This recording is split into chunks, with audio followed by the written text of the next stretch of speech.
For 20 years, one event every year. Brad Winter has sat in this seat. Right now, he's the longest sitting city councilor in Albuquerque. But every Thursday, he's here, coaching, perfecting every jump and every land. Turnover, that away, good. From every athlete. That a girl, good job. And if he's not coaching, he's the one pole vaulting in a friend's backyard. My wife, for one, thinks, gosh, Brad, you're going to have to stop someday. But Winter says that day is definitely not today. I've been pole vaulting for 50 years. 7 knee surgeries later, and the 67-year-old is still competing. I tell everybody that it's what I do best. If they ask me, it's not being a city councilor, it's pole vaulting. He says he remembers how it all started. When you start pole vaulting with a broomstick when you're little. That led to Winter competing in high school at Highland, then in college at the University of Oklahoma.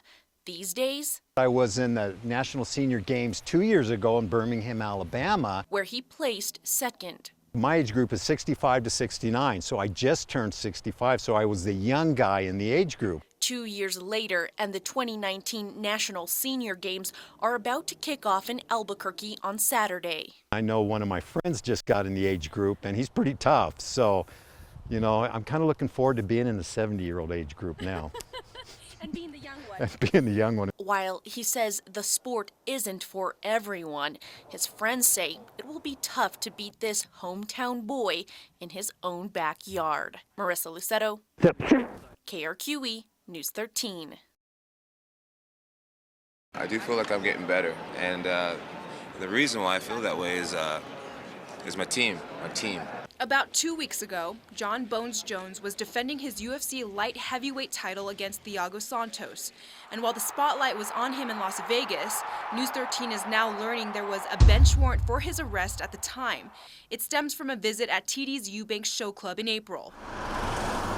According to Albuquerque police, a cocktail waitress told officers Jones slapped her inappropriately, pulled her down to his lap, and kissed her neck. Police say he also placed her in a chokehold and picked her up off the ground. When she told him to stop, Jones allegedly kept touching her until he decided to leave. He was then charged with battery. Earlier this month, Jones told News 13 ahead of the big fight that he was confident about being a role model. I feel like I'm becoming a better leader, and I'm like trying to bring out the best in the guys that are around me. But court records show Jones failed to show up to a bond arraignment for the battery charge last month. Because of that, a bench warrant was issued. Online records also show Metro Court tried to send Jones a letter to let him know about the warrant, but it bounced back. A Jackson Wink spokesperson disputes the allegations against Jones and says News 13 was the first to make him aware of the warrant. So today, Jones went to Metro Court to pay the $300 cash bond.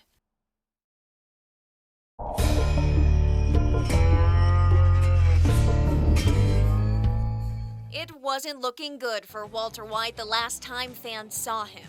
All the days became so long. But now it looks a lot like he is back on his feet. You all know exactly who I am. And back in business in Albuquerque. I'm the cook. I'm the man that killed Gus Fring. I'm Tom Curtis. Curtis's life changed back in 2008. Breaking Bad, huh?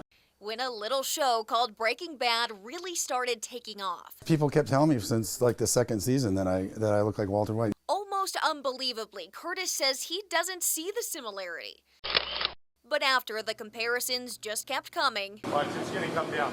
Curtis decided to turn himself into the chemistry teacher turned drug manufacturer a few times a year. And it's like little kids with Santa Claus. They get all giddy and oh, it's Walter White, it's Walter White. This Walter White lookalike is touring iconic show locations like the Candy Lady in Old Town. I'm not Walter White, and this is not meth. Before camping out at Albuquerque's Comic-Con this weekend to take pictures with even more fans. I saw him in the car, and it was very shocking to see him sitting in the car, so I had to take a double take. Over the years, Curtis has run into shocked cast members. I've met most of them. His appearance even flooring the real Walter White, Bryan Cranston himself. He was sort of dumbstruck. He just kept shaking his head. Yeah, I've been bored for the past 2 weeks now. It's a new normal. And teenagers as a whole are already known for like never being home, so it's just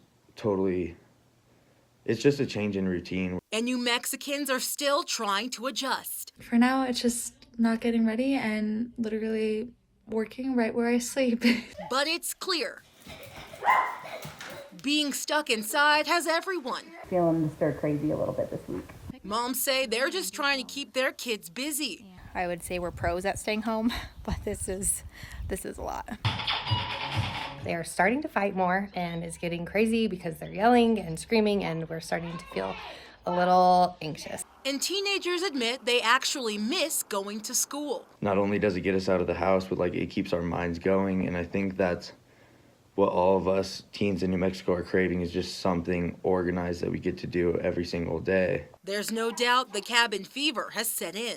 It can be a little bit of a pressure cooker. Psychiatrist Dr. Christina Sauer says during a crisis, these are normal feelings to have. That experience of a lot of things being out of control and the unsettled feeling, can cause a lot of anxiety or be pretty stressful for people. She says the best things to do at home right now are creating routines and staying connected to friends and family while keeping the main goal in mind. It's going to be worth it in the long run. Francesca Washington, KRQE News 13.